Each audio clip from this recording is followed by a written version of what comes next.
Good evening, everyone, and welcome to Black Literature, Black History. This is Jason Williams, and tonight we're going to finish with the narrative of the life of Frederick Douglass, an American slave.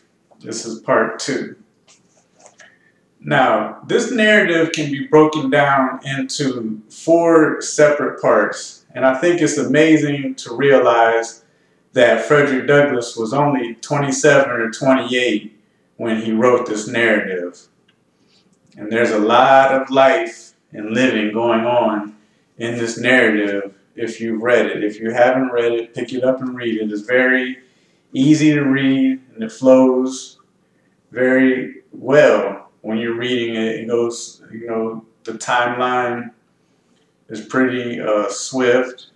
It's a very masculine book. It's a very masculine book, and we'll see what I'm talking about when we read the female narratives, which I'm going to get into later. And when we finish with Frederick Douglass and some of his writings, we'll go into Harriet Jacobs, her narrative, and then you'll see the difference between like a masculine slave narrative and a feminine slave narrative. Like if you read this, the majority of the characters and the majority of the situations are what happened between men.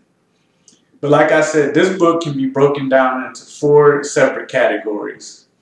The beginning, when Frederick Douglass is a child, and as he's growing up, and he discusses like how slave plantations are set up and the regular day-to-day activities and horrors that go on in a slave plantation. Second part is when he learns how to read and how reading opened him up to ideas of becoming free. Because reading can show you things that are not in your immediate surroundings. Just like you can read about different countries and different states and you can read about other planets, and you don't have to visit them, but from reading about them, you know that they're there, or you believe that they're there, and it opens you up to possibilities. And that's what, when Frederick Douglass said he learned how to read, and he read about ideas of free men, he could never become comfortable as a slave. And we'll get into that. Well, let's get into that a little bit right now. And the slave masters didn't want the slaves to learn how to read, because when you learn how to read, that crosses the color lines. And there's a school of thought called the death of an author. You can look that up, where it talks about when you take something and you read it, it becomes yours.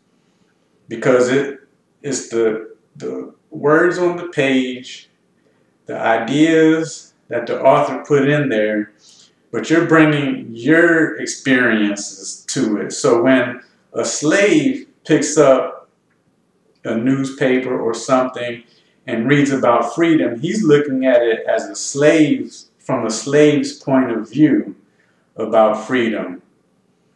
A European back in this time period can look at it and say, I want to be free from England, or before 1776, I want to be free from England. So they're looking at it from their point of view, but a slave will look at it and say, I need to be free. So it's called, the concept is called Death of an Author, by Roland Barthes. Barthes,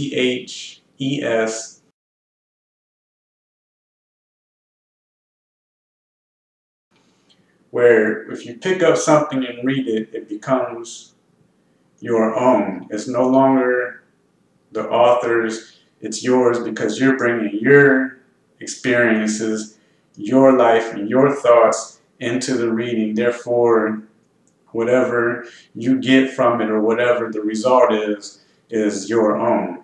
Now, there's arguments against death of an author, but that's just a school of thought. But Frederick Douglass read the Colombian orator. From speeches of free men, he brought his own ideas and his own experiences into it. And from that point on, he could no longer be a slave, even though he was still in slavery. And then the third part is when Frederick Douglass was sent to a slave breaker named Covey, C-O-V-E-Y. Now, this was a very important part of the narrative, because when Frederick Douglass was sent to this slave breaker, he started to break down into a subservient slave. He was starting to abandon his ideas of freedom. He was getting beaten into shape. His spirit was being broken, until he actually got into a physical confrontation with this slave breaker, Covey. And Frederick Douglass beat him up. Frederick Douglass and Covey got into a fight, and Frederick Douglass drew blood from Covey. And from Frederick Douglass's point of view, he said he won the fight.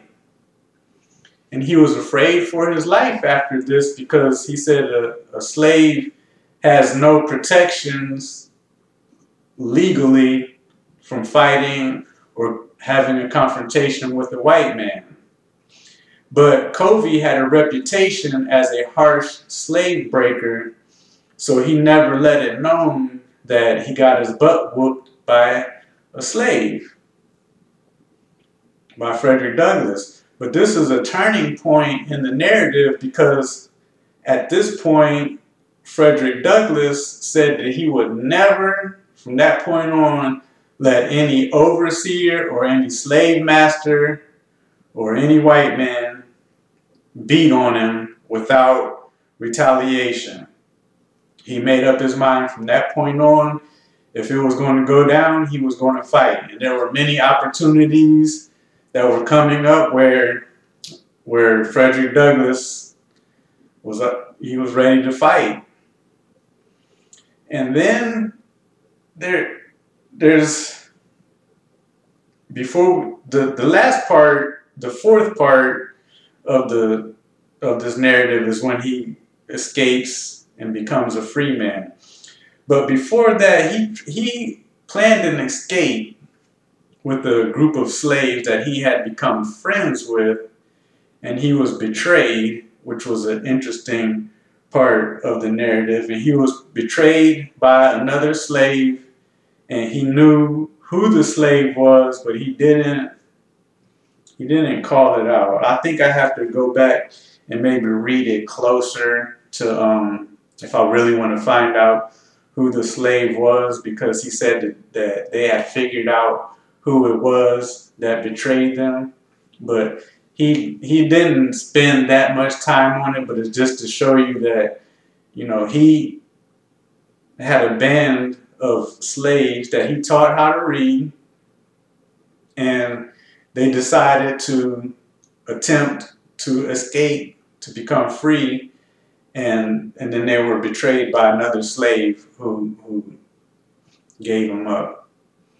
And he slightly escaped being found out, because he had some passes that he wrote for all of the slaves to be free that was in his group, and he got rid of those passes before the slave masters and the militia that I talked about earlier, because these slave plantations were set up like militias before they found the passes. And since they didn't see any of the passes, they still came to the conclusion that Frederick Douglass was the mastermind behind some sort of rebellion. So they separated him from his fellow slaves. Now, when Frederick Douglass decided to become free and escape from slavery, he almost didn't make the attempt, because he said it was very hard for him to leave his friends and people that he considered close, like family. And he actually states that he believes that there are thousands of slaves or thousands of blacks who remained in slavery for this very reason alone. Like he says that when you live on a slave plantation, especially if it's one that's not as harsh as all the rest, you make friends, you make family, you get a space that you're comfortable with in that life, because that's the only life that you know. And then you start to contemplate what the consequences could be if you leave and who you're leaving, because he knew that if he left and tried to become free, if he didn't make it, that he would never see his friends or people that he considered family again. So this is something he really, he almost just gave up his attempts to become free, and we wouldn't have this narrative to read. And then the last part, like I said, is his freedom. He does not give an account of how he escaped and became free. He skipped over that part. He just said, I became free, and I'm going to leave this part out because there are people who are still taking his route and taking his advice, and people along that railroad. It wasn't the Underground Railroad, but people along that route who were helping slaves become free, and he didn't want to out those people because it was against the law. But what is interesting, that after he becomes free, he talks about he didn't talk specific, like he didn't name the Fugitive Slave Act that said that if you find a slave, you can be rewarded and take him back to the South or whatever plantation. But he talks about people who hunted fugitive slaves. He said when he got to his freedom, he didn't trust any man. He didn't trust any white man. He said every white man was an enemy, and he didn't trust any black men either. And he just talked about men specifically, but he didn't trust anyone. And I found it interesting that there was an occasion where he said that there was a black man who threatened another fugitive slave with revealing who he was, and was going to tell his master where he was. And the black people, the black community, called forth a meeting to discuss business. They invited that man, who he called the betrayer, to the meeting, and they straight up said, we need to kill him. And they actually attacked him at the meeting with the intent to kill him. But some people who didn't want to see a murder, and Frederick Douglass called them the more timid men, intervened. The guy escaped, and they never saw him again. So this is just an example of black men being on code back then. This guy threatened a fugitive slave with revealing who he was to his master, and the black community said that that's death. The sentence for that was death, and they went to kill him at that moment. But so this slave narrative, I expect you to read it, because there's a lot more going on than what I discussed here. But while Frederick Douglass was free, he talks about racism that he encountered. He talks about the difference in wealth between the North, where he was free and where there was no slavery, compared to the South. And of course, he glorifies the North. This is a slave narrative.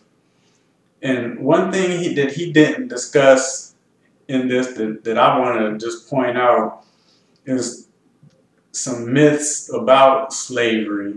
And he kind of touched on this, but he didn't go into it. Is that we have this vision of slaves as being big, strong people that can just do the work and get the work done. And And this is not always the case.